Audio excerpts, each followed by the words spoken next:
Hi there, folks.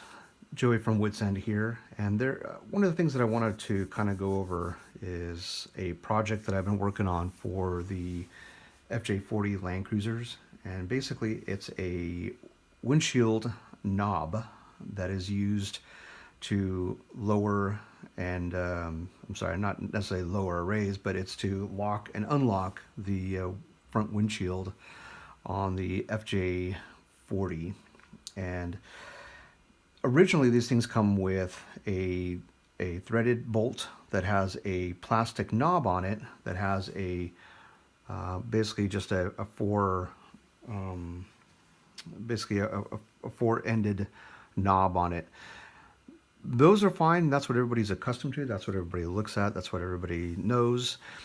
But after time, those tend to get stuck inside of the windshield housing itself. So when you're trying to remove it, it sometimes requires a tool.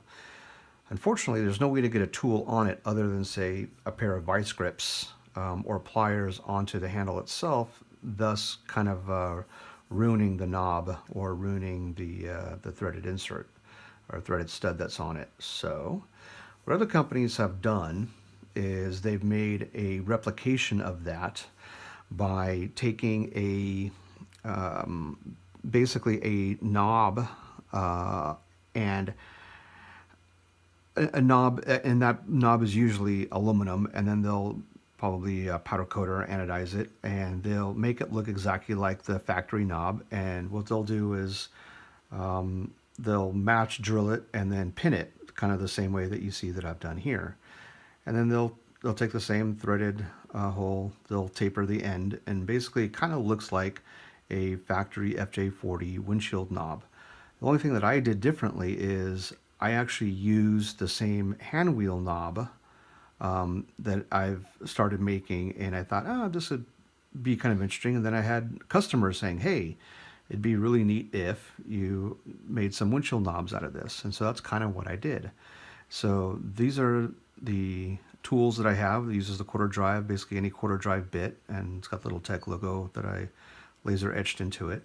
And so I double purpose this by actually making a handle for the FJ40 windshield. And in and of itself, it's fine, but I wasn't necessarily happy with that because it's still just kind of a one-hit wonder. And by the end of the day, all I've done is make another replication of a reproduction, and I just put my own stank on it.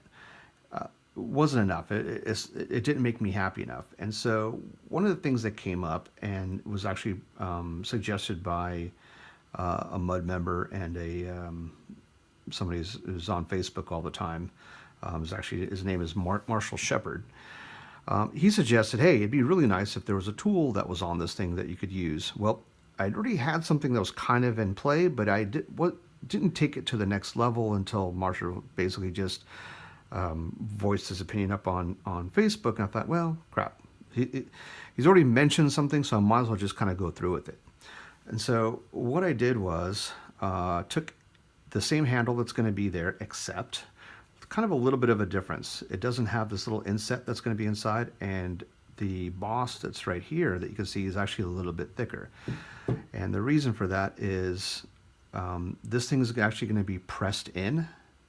It doesn't get staked, but it doesn't need to get drill matched and pinned, because since the tool itself goes all the way through, what happens with the knob itself doesn't really make much of a difference, because the tool that's used to remove it is now accessible from the edge. So there's good and bad with this. The good is, okay, great, I have a tool that we're going to be using to be able to remove this thing. The bad is, well, guess what? I can't exactly laser etch this thing when I have something that's right here in the middle. So I got to think of, something clever to do. But I do like it. I think it serves its purpose, and it was fine. But now let's take it one step further. Here is kind of the same thing. It almost looks the same. Forget about the edge here. I haven't tapered the little conical tip in there, but that's okay. This is what was done just a little bit differently on this. Same exact setup. Everything works exactly the same, except if you look underneath here, you can see that you have the hex head. And you may look at that and think, oh, okay, it's pressed on to the hex head itself, and that becomes the tool.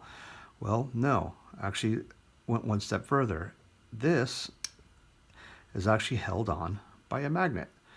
And so it actually started in a different place because this is a standard, 8.8 bolt metric bolt that gets used. And you can see that it has embossed lettering that's up on the top. Well, that embossed lettering raises just a tiny, tiny, tiny little bit above from the surface of the N52 magnet itself. Well, the N52 magnet, even with the raised lettering on here, still gives it plenty. You can see this thing wants to attract in. It's not. It takes a little bit of effort to come off. As it turns out, when I weight tested it, it's about 5 pounds, maybe 5.5 pounds of force for this thing to hold on. Then the thought crossed my mind, well, what if we did a fly cut to take off the embossed lettering that's on the bolt itself, and let's try that. So that's what I went ahead and did.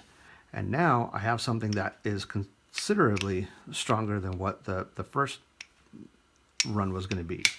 Now you can sit there driving along on the washboard road and having this thing, basically just bouncing around all over the place wherever you just happen to be, and it's just not going to bounce off. And even if it does want to bounce off, the magnet itself wants to keep pulling it back on. So why do this? Simple. If you have a roll cage that it gets mounted in your vehicle, which a lot of FJ40s have roll cages, guess what? When you need to remove this thing, all you need to do is take off the cap. You now have a hex head bolt that you can now unthread using a tool. So these are the options that I've been messing with, playing with, trying to figure out which direction I want to go. I haven't decided 100% on which is going to be the ultimate solution. And heck, since they're all basically the same thing, I may even wind up offering all three. As far as what the finish is going to be, they're all aluminum. And as much as I like to anodize in it as a tool is fine. As looks on the interior is fine. The problem is with anodize is UV and the sun kills the really nice look of colored anodize. So I'm more likely going to be going the powder coat version or the route of powder coating. I just haven't decided whether or not it's just going to be just gloss. I'm actually looking for a wrinkle finish, so that's probably the direction that those are going to go. And then from there, I can laser etch the Tech logo into each one.